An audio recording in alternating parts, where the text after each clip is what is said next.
What would you do if you found something that could change your life forever? Jake Morrison, a struggling cowboy barely making ends meet on a remote Texas ranch, thought his biggest worry was paying next month's rent. But when a mysterious crash lights up the desert sky one fateful night, Jake's simple life takes an extraordinary turn that will challenge everything he believes about loyalty, friendship, and what it truly means to be human.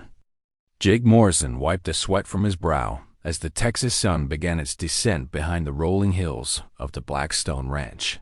At 28, he had the weathered hands of a man twice his age and the tired eyes of someone who had been fighting an uphill battle for far too long.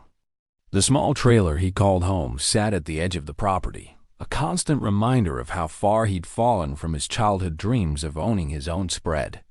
His horse, Belle, snorted impatiently as Jake secured the fence post they'd been repairing all day. "I know, girl," he murmured, stroking her neck.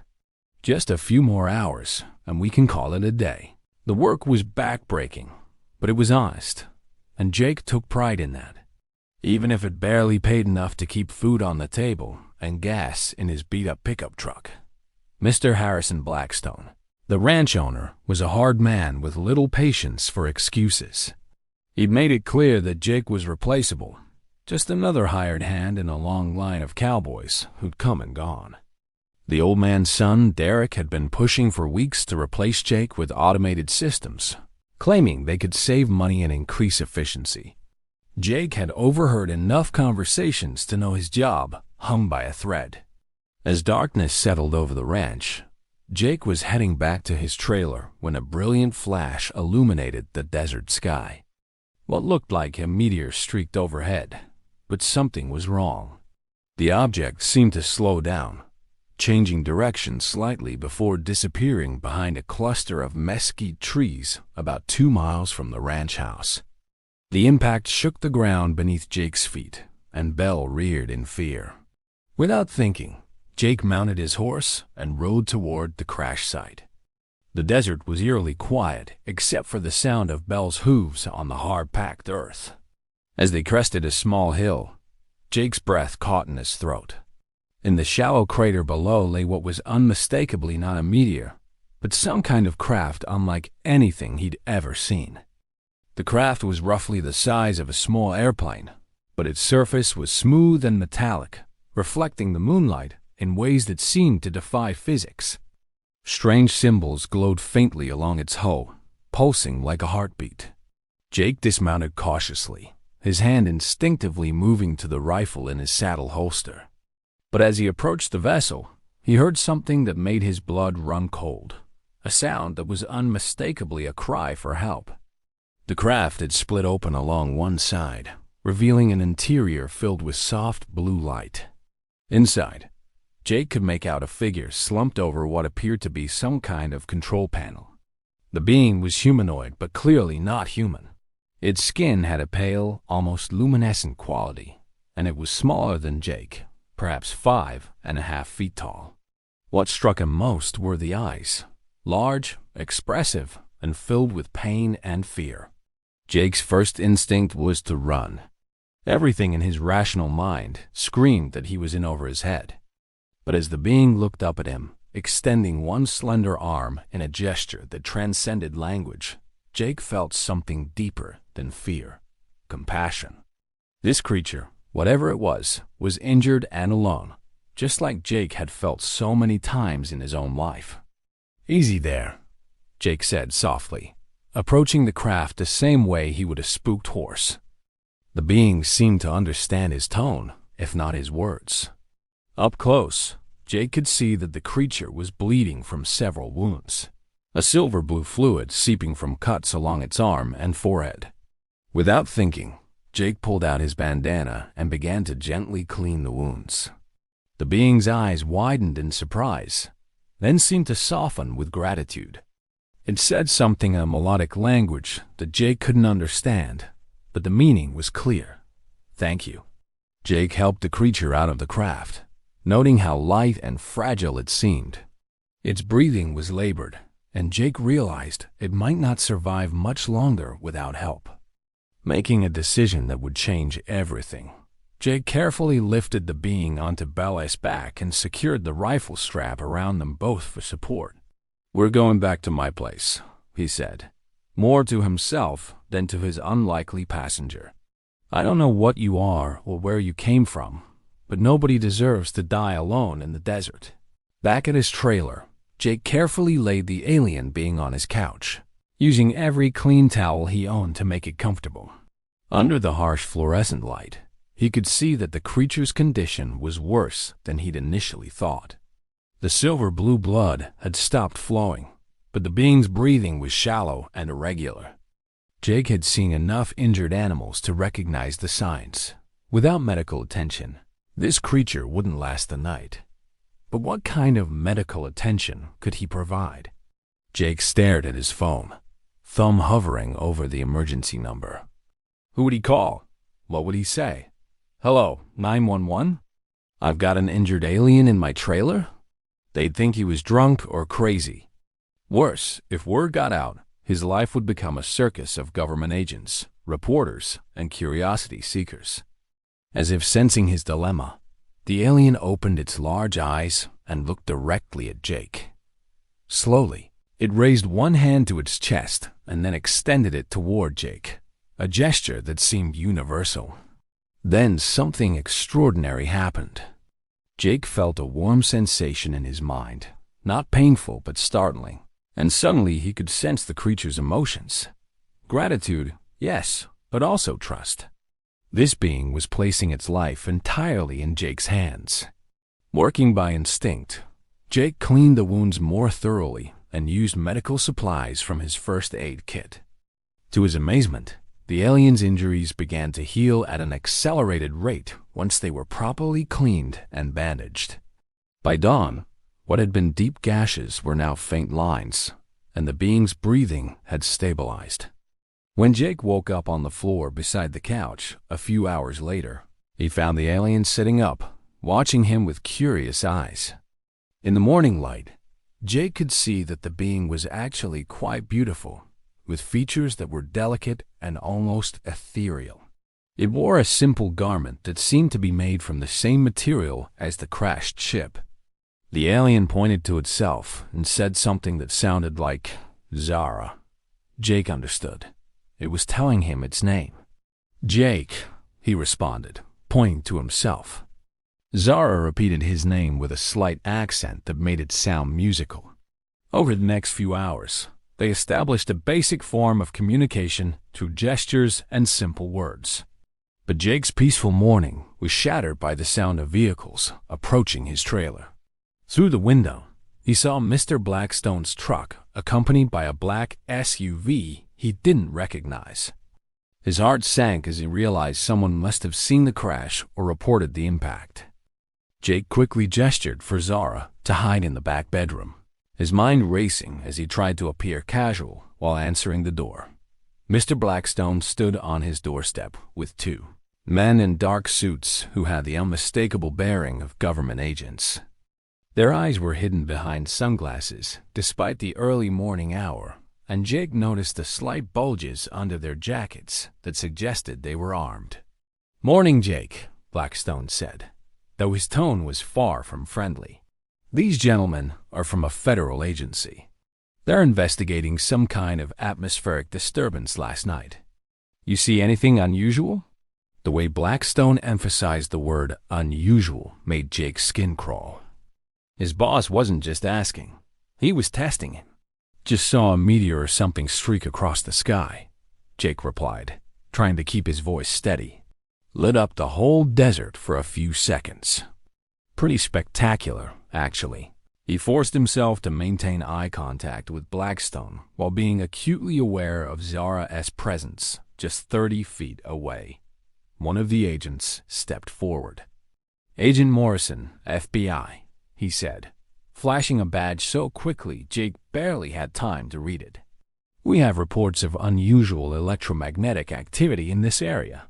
Mind if we take a look around your property?" It wasn't really a question. They were already moving past Jake into the trailer. Jake's heart hammered as the agents methodically searched his small home. One of them lingered near the bedroom door, and Jake was certain they were about to discover Zara. But at that moment, Belle chose to whinny loudly from outside, distracting everyone's attention.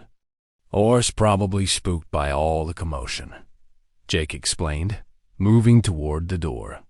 "Let me go settle her down." As Jake stepped outside with the agents following, he caught sight of something that made his blood run cold. In the distance, he could see tire tracks leading toward the crash site, and a small convoy of military vehicles surrounding the area where Zara's ship had landed. Whatever this was, it was bigger than just a few FBI agents making routine inquiries. "Find anything interesting out there?" Jake asked, nodding toward the distant activity. Agent Morrison's expression didn't change, but Jake caught the slight tightening around his eyes. "Just cleaning up debris from the meteor impact," the agent replied. "Nothing for civilians to worry about." After what felt like an eternity, the agents finished their search and prepared to leave. But as they walked back to their vehicle, Blackstone lingered behind. "Jake," he said quietly, "I've been thinking about downsizing the operation. Might be time for you to start looking for new opportunities." The message was clear. Jake's job was in jeopardy, and his boss suspected he knew more than he was letting on. That evening, as Jake sat with Zara in the safety of his trailer, he realized the full magnitude of his situation. The alien had learned enough English during the day to communicate basic concepts, and what Zara told him changed everything. The being wasn't just a visitor from another world. Zara was a refugee, fleeing from a dying planet in search of a new home for the survivors of an entire civilization. "My people," Zara said haltingly, "dying, war, need new world." The alien showed Jake images through their telepathic connection, visions of a beautiful world torn apart by conflict, of ships carrying the last survivors scattered across the galaxy in search of refuge. Zara's ship had been damaged in an attack by those who opposed the Exodus, forcing an emergency landing on Earth. More disturbing was what Zara revealed about the government's response. Through the ship's communication system before it was destroyed, Zara had intercepted human transmissions. The military wasn't planning to help the stranded alien. They intended to capture and study Zara like a laboratory specimen. The being's advanced technology and knowledge were seen as potential weapons or tools for human advancement. Jake felt the weight of an impossible decision. He could turn Zara over to the authorities and likely receive a substantial reward, enough to buy his own ranch and secure his future. Or he could try to help Zara escape, knowing it would mean sacrificing everything he'd worked for, and possibly facing criminal charges for harboring what the government would consider an illegal alien of the most literal kind. The decision became urgent when Jake's phone rang. It was Blackstone, and his voice carried an edge Jake had never heard before. "Jake, I need you to come to the main house right now. Bring whatever you found last night. This is bigger than both of us, son. Do the right thing, and there's something significant in it for you." Jake stared at his phone after hanging up, his hands trembling. Somehow, Blackstone knew. Perhaps he'd suspected all along, or maybe the government agents had found evidence at the crash site that led back to Jake. Either way, the net was closing in. "They know," Jake told Zara simply. The alien nodded sadly, having understood enough of the phone conversation to grasp the situation. Zara stood and moved toward the door, ready to surrender to protect Jake from consequences. But Jake blocked the exit, shaking his head firmly. "No," he said. "I made a choice last night when I helped you. I'm not changing my mind now." Jake grabbed his keys and what little cash he had saved. "We're leaving. Tonight. There's got to be somewhere we can go. Somewhere you'll be safe until your people can find you." The next 3 hours were the longest of Jake's life. He and Zara traveled by night across the desert, using old cattle trails and back roads that Jake knew from years of working the ranch. The alien's presence seemed to calm Belle, who carried them both without complaint despite the unfamiliar weight and strange passenger. As they rode, Zara shared more about the refugee fleet scattered across space, waiting for signals from scouts like Zara, who had been sent to find suitable worlds. Earth wasn't perfect. The atmosphere was slightly different from their home world, and the gravity was stronger, but it could sustain their kind. More importantly, despite the hostile government response, Zara had sensed something in humanity that gave hope. Individuals like Jake who were capable of looking past differences and choosing compassion over fear. They reached Jake's destination just before dawn, an abandoned mining camp deep in the desert hills where Jake had sometimes sheltered during severe weather. The old buildings would provide cover while they figured out their next move. As they settled in, Jake used his phone one last time to call his sister in California, telling her he was going away for a while and not to worry if she didn't hear from him. But their respite was short-lived. The sound of helicopters in the distance told them their pursuers had expanded the search. Jake watched through binoculars as military vehicles fanned out across the desert in a coordinated sweep pattern. They had maybe an hour before the search reached their hiding place. That's when Zara did something that took Jake's breath away. The alien produced a small device from the folds of its garment and activated it. A soft beam of light shot skyward, invisible to human eyes but clearly a signal of some kind. "My people," Zara explained. "They come now." Jake felt a mixture of relief and sadness. Relief that Zara would be safe, but sadness that their brief friendship was ending. In just 2 days, this gentle being had shown him more trust and gratitude than he'd experienced from humans in months. As if reading his thoughts, Zara took Jake's hand and looked directly into his eyes. "Come with me," the alien said in carefully practiced English. "My people need good hearts. Need bridge between worlds." Jake stared in amazement as Zara explained that the refugee fleet needed humans who could help them understand Earth culture, who could serve as ambassadors between the species. Jake would be giving up his old life, but he'd be gaining something infinitely more valuable, a chance to be part of something greater than himself. When the rescue ship arrived 30 minutes later, descending silently from the pre-dawn sky, Jake Morrison made the easiest decision of his life. As he stepped aboard the alien vessel with Zara at his side, he looked back at the desert that had been his home and smiled. Sometimes, the greatest adventures begin when you choose to help a stranger in need. And sometimes that choice changes not just your life, but the course of history itself. The poor cowboy, who had barely been able to make ends meet, had become humanity's first ambassador to the stars, proving that wealth isn't measured in dollars, but in the courage to do what's right when it matters most.